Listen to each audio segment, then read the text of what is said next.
A reminder, we are awaiting U.S. President Barack Obama to address the nation and, as he has said, address the world over reports tonight that Osama Bin Laden is dead and the United States has his body. We are waiting for him to speak. We will bring that to you live right here on Toronto's Breaking News, CP24. We have that story and much more coming up, including this. News with Andrea Case and Tom Hayes. Good evening. He is the reason why we went to war nearly 10 years ago. The mastermind of the 9/11 attacks, Osama Bin Laden, is dead. Bin Laden had managed to elude coalition forces in Afghanistan since 2001, but tonight we can tell you the U.S. says they have the body of the al-Qaeda leader. It's believed he was killed in a rocket attack on a mansion near Islamabad, Pakistan. President Barack Obama is expected to make a live statement at any time, and we will go to that live when it happens. President of the United States live. Tonight, I can report to the American people and to the world that the United States has conducted an operation that killed Osama Bin Laden, the leader of al-Qaeda, and a terrorist who's responsible for the murder of thousands of innocent men, women, and children. It was nearly 10 years ago that a bright September day was darkened by the worst attack on the American people in our history. The images of 9/11 are seared into our national memory. Hijacked planes cutting through a cloudless September sky, the Twin Towers collapsing to the ground, black smoke billowing up from the Pentagon, the wreckage of Flight 93 in Shanksville, Pennsylvania, where the actions of heroic citizens saved even more heartbreak and destruction. And yet we know that the worst images are those that were unseen to the world. The empty seat at the dinner table, children who were forced to grow up without their mother or their father, parents who would never know the feeling of their child's embrace, nearly 3,000 citizens taken from us, leaving a gaping hole in our hearts. On September 11th, 2001, in our time of grief, the American people came together. We offered our neighbors a hand, and we offered the wounded our blood. We reaffirmed our ties to each other and our love of community and country.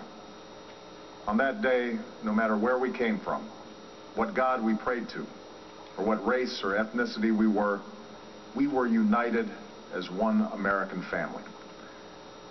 We were also united in our resolve to protect our nation and to bring those who committed this vicious attack to justice. We quickly learned that the 9/11 attacks were carried out by al-Qaeda, an organization headed by Osama Bin Laden, which had openly declared war on the United States and was committed to killing innocents in our country and around the globe.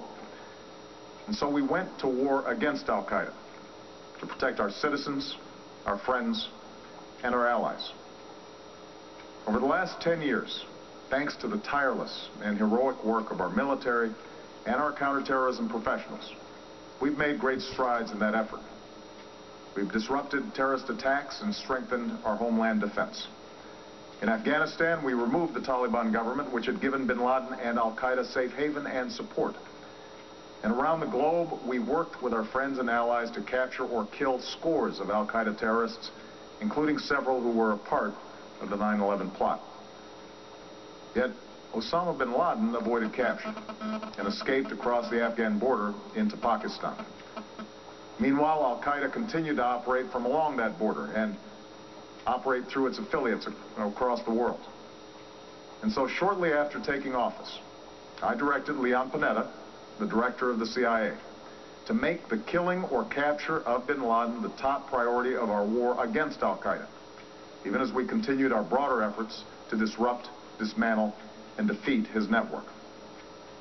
Then, last August, after years of painstaking work by our intelligence community, I was briefed on a possible lead to bin Laden.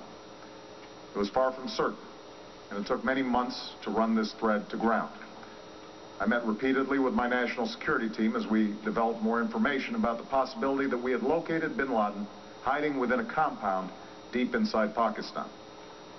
And finally, last week, I determined that we had enough intelligence to take action and authorized an operation to get Osama bin Laden and bring him to justice. Today, at my direction, the United States launched a targeted operation against that compound in Abbottabad, Pakistan. A small team of Americans carried out the operation with extraordinary courage and capability. No Americans were harmed. They took care to avoid civilian casualties. After a firefight, they killed Osama bin Laden and took custody of his body. For over 2 decades, bin Laden has been al-Qaeda's leader and symbol, and has continued to plot attacks against our country and our friends and allies. The death of bin Laden marks the most significant achievement to date in our nation's effort to defeat al-Qaeda. Yet his death does not mark the end of our effort. There's no doubt that al-Qaeda will continue to pursue attacks against us. We must, and we will, remain vigilant at home and abroad. As we do, we must also reaffirm that the United States is not and never will be at war with Islam. I've made clear, just as President Bush did shortly after 9/11, that our war is not against Islam. Bin Laden was not a Muslim leader. He was a mass murderer of Muslims. Indeed, al-Qaeda has slaughtered scores of Muslims in many countries, including our own. So his demise should be welcomed by all who believe in peace and human dignity. Over the years, I've repeatedly made clear that we would take action within Pakistan if we knew where bin Laden was. That is what we've done. But it's important to note that our counterterrorism cooperation with Pakistan helped lead us to bin Laden and the compound where he was hiding. Indeed, bin Laden had declared war against Pakistan as well and ordered attacks against the Pakistani people. Tonight, I called President Zardari, and my team has also spoken with their Pakistani counterparts. They agree that this is a good and historic day for both of our nations. And going forward, it is essential that Pakistan continue to join us in the fight against al-Qaeda and its affiliates. The American people did not choose this fight. It came to our shores and started with the senseless slaughter of our citizens. After nearly 10 years of service, struggle, and sacrifice, we know well the costs of war. These efforts weigh on me every time I, as Commander-in-Chief, have to sign a letter to a family that has lost a loved one, or look into the eyes of a service member who's been gravely wounded. So Americans understand the costs of war. Yet, as a country, we will never tolerate our security being threatened, nor stand idly by when our people have been killed. We will be relentless in defense of our citizens and our friends and allies. We will be true to the values that make us who we are. And on nights like this one, we can say to those families who have lost loved ones to al-Qaeda's terror, justice has been done. Tonight, we give thanks to the countless intelligence and counterterrorism professionals who've worked tirelessly to achieve this outcome. The American people do not see their work, nor know their names. But tonight, they feel the satisfaction of their work and the result of their pursuit of justice. We give thanks for the men who carried out this operation, for they exemplify the professionalism, patriotism, and unparalleled courage of those who serve our country. And they are part of a generation that has borne the heaviest share of the burden since that September day. Finally, let me say to the families who lost loved ones on 9/11 that we have never forgotten your loss, nor wavered in our commitment to see that we do whatever it takes to prevent another attack on our shores. And tonight, let us think back to the sense of unity that prevailed on 9/11. I know that it has at times frayed. Yet today's achievement is a testament to the greatness of our country and the determination of the American people.